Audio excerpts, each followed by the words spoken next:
Hola, mi nombre es Lorena Barrantes, soy estudiante de la Facultad de Derecho de la Universidad Militar Nueva Granada, estudiante de la Cátedra de Introducción a la Economía. El día de hoy hablaremos de los diferentes pensamientos económicos de aquellos autores y filósofos más relevantes de los tiempos.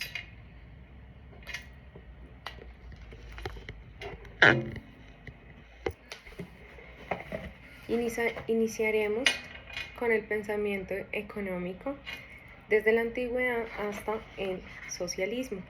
Para poder hablar de ello, hablaremos de la era antigua y mencionaremos que aunque la economía moderna surge hacia la segunda mitad del siglo XVIII, personajes importantes como Galeano, Beccaria y Hume son quienes tenían un pensamiento económico, aunque no tenían las complejidades de una ciencia moderna como la de nuestros tiempos. El origen de la economía pues proviene de raíces griegas y era el conocimiento sobre el manejo de los asuntos domésticos basados en la administración de recursos. Tenemos como principales autores a Jenofonte, quien fue un filósofo militar, político, historiador, discípulo de Sócrates. Su pensamiento se refería a cómo se debía organizar la casa, entrenar y administrar la servidumbre, almacenar el vino y los alimentos.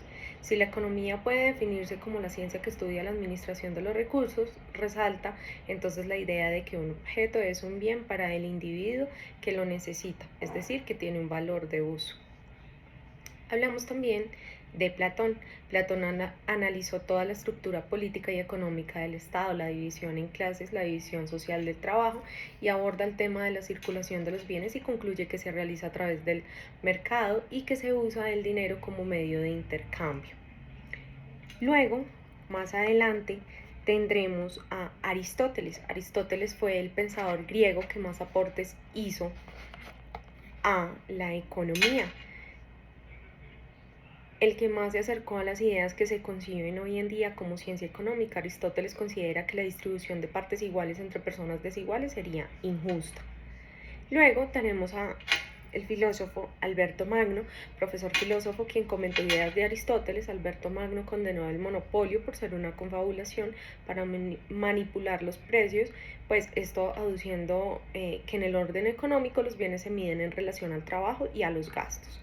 Luego tenemos a Santo Tomás de Aquino, quien fue el más importante de los escolásticos. Reforzó un poco la teoría del valor aristotélico sin dejar de lado la moral cristiana de la época. Aquino creía que el Estado debía regular la propiedad privada y distribuir sus frutos, pues aunque siguiendo un poco a Aristóteles, aceptaba como un hecho su distribución desigual, con el argumento de que cada uno debe recibir de acuerdo a sus necesidades. En esta edad antigua tenemos otros autores, los aportes de Guillermo Oresme y Antonio de Florencia se encaminaron al estudio por separado de la oferta y la demanda, al igual que Aquino. Consideraron una doble regla en la teoría medieval del precio: cierto número de consumidores y una capacidad de pago que contribuye a la formación de un estado de negocios justos. Luego tenemos la economía preclásica.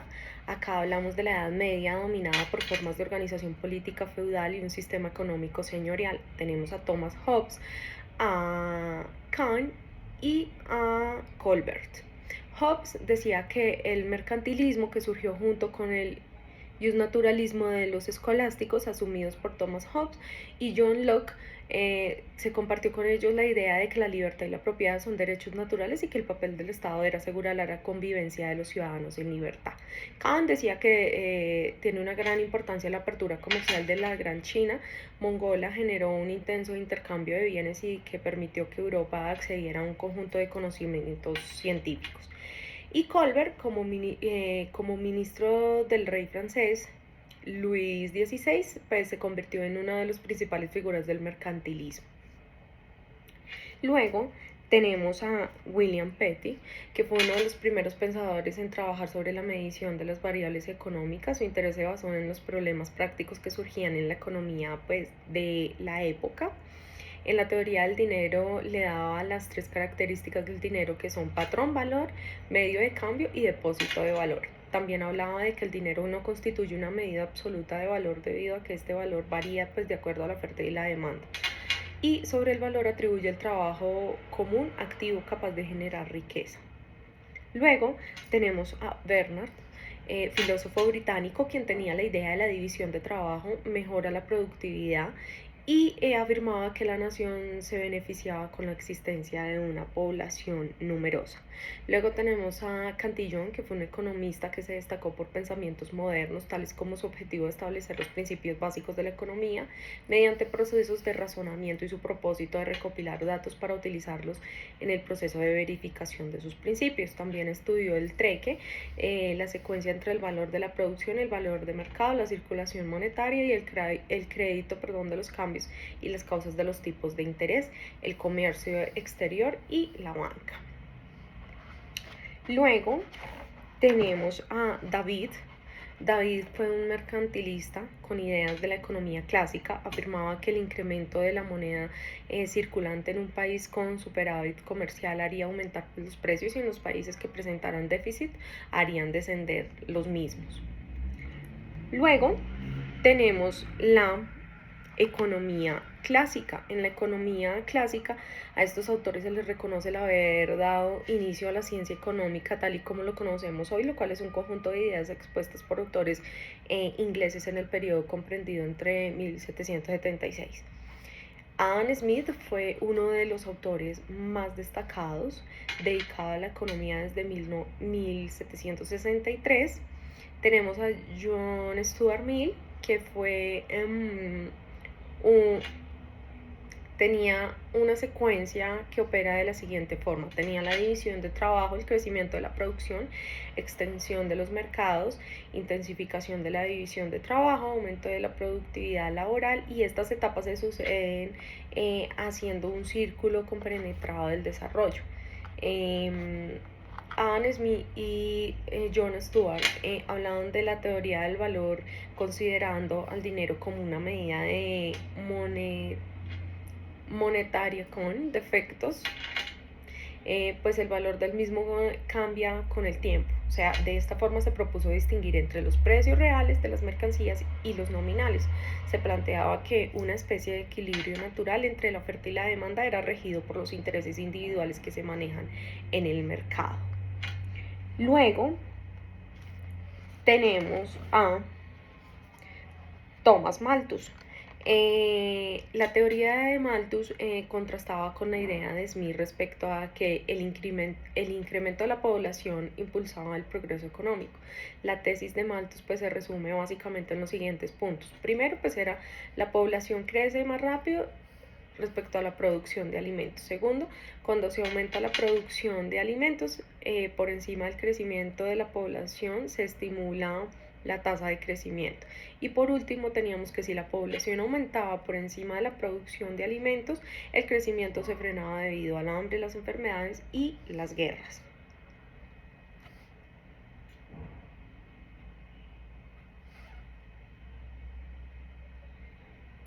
Tenemos de otro lado a Bedman. Bedman propuso el utilitarismo como el fundamento de la sociedad y argumentaba que era posible comprobar de modo científico que el principio de utilidad era justificable moralmente. Luego tenemos los neoclásicos y neoricardianos. La expansión industrial de la producción de consumo de la producción de bienes de capital ocurre luego de la expansión de la industria de bienes de capital y de servicios financieros. Esta fue impulsada por aquellos países que decidieron industrializarse y por tal razón demandaban tanto bienes de capital como recursos financieros. Pues Inglaterra se convirtió en el taller y en el banco más inmenso del mundo. Tenemos a autores principales como Hermann. Fue un funcionario prusiano al que se le reconoce como precursor del marginalismo y de la economía matemática. Su principal obra se llamó El desarrollo de las leyes de intercambio entre los hombres. La publicó en 1854, formulando dos principios económicos sobre el consumo. La primera expone que la satisfacción adicional que se le obtiene del consumo de un bien disminuye con el incremento del consumo y llega a cero cuando se logra la saciedad. La segunda es que no se pueden satisfacer todas las necesidades hasta la saciedad y que por tal motivo la máxima satisfacción se obtiene cuando se igualan entre sí las satisfacciones marginales obtenidas de los consumos de los diversos bienes. Luego tenemos a William. Él crece dentro de una familia de comerciantes, expuso que los bienes tienen grados de utilidad que se reducen en la medida en que el consumo satisface las necesidades hasta el punto en que de que ese grado de utilidad sea cero. Otro de los economistas importantes tenemos a León. Fue un economista francés, hijo de un economista de filiación socialista. Él basó su teoría del valor en la utilidad y en el agotamiento de las cantidades y el deseo de igualación de las utilidades marginales de los individuos, pues explicados en la segunda ley de Rosen, junto con el deseo de obtener mercancías que tiene cada uno de los individuos, que puede representarse por medio de una ecuación funcional o por una curva. Tenemos también a Karl. Él fue profesor de economía política en la Universidad de Viena y se le reconoce como fundador de la escuela austriaca. Estableció pues una clasificación de las mercancías en primero, segundo y tercer orden, donde el primer orden era satisfacer directamente las necesidades de consumo, y las de segundo y tercer orden sirven para producir las del primer orden. Tenemos también a Alfred. Él fue un marginalista de la segunda generación, propuso analizar el equilibrio parcial entre dos variables, considerando constantes todas las demás, es decir, el ceteris paribus. Y este se encuentra en el uso de gráficos para explicar los conceptos de oferta y demanda y su equilibrio parcial. Por otro lado, acá tenemos a Piero. Fue un economista italiano. En su obra Producción de mercancías por medio de mercancías, una obra de 1960, que se reconoce como una de las mejores síntesis de la historia de pensamiento económico. Luego tenemos a Luigi. Para él, otro de los economistas destacados, su aporte más importante es conocido con el nombre de Teorema de Cambridge, el cual establece que la tasa de beneficios en la senda de crecimiento de largo plazo de una economía es el cociente entre la tasa natural de crecimiento y la propensión de ahorro de los capitalistas. Luego tenemos los mercados imperfectos y hablamos del keynesianismo. La gran crisis de los años 30 sirvió para aquellos autores para que refirieran a los mercados imperfectos para demostrar la inexistencia de los mecanismos automáticos que corrigieron la recesión, y el argumento de que el hecho de que la característica monetaria de la economía y la incertidumbre impedían tales ajustes, pues daban lugar al déficit de la demanda efectiva. Como uno de los principales autores tenemos a Alexander Hamilton. Él fue gobernante de Estados Unidos, lideró la política económica en el momento histórico en el que su país debió decidir sobre lo mejor o lo que les convendría para el propósito de desarrollar un sistema productivo, y en el momento de la independencia de Estados Unidos los intereses agrarios del sur pues se oponían a cualquier proteccionismo, mientras que los intereses de las manufacturas del norte, representados entre otros por Alexander Hamilton, pues quien era el primer secretario del Tesoro, estaban a favor de la regulación de su comercio internacional. Tenemos también a Simón Bolívar. Bolívar expande las instituciones que caracterizan los mercados desarrollados, eliminando la esclavitud, la servidumbre, para dar paso a la obligación de pago de salarios en dinero, y realizó una reforma agraria para democratizar la propiedad de la tierra. Otro economista alemán, Friedrich, él estaba convencido de que si un país atrasado aplicaba los principios de la economía cosmopolita, terminaría con su poca industria y sería arrasada, y su sistema productivo limitado a la producción de bienes primarios y con escaso valor agregado. De otro lado tenemos a Antonio Cournot, economista francés. Se le conoce como un aporte al marginalismo, dentro de los que se cuenta el apoyo dado en matemáticas a los autores marginalistas de su época.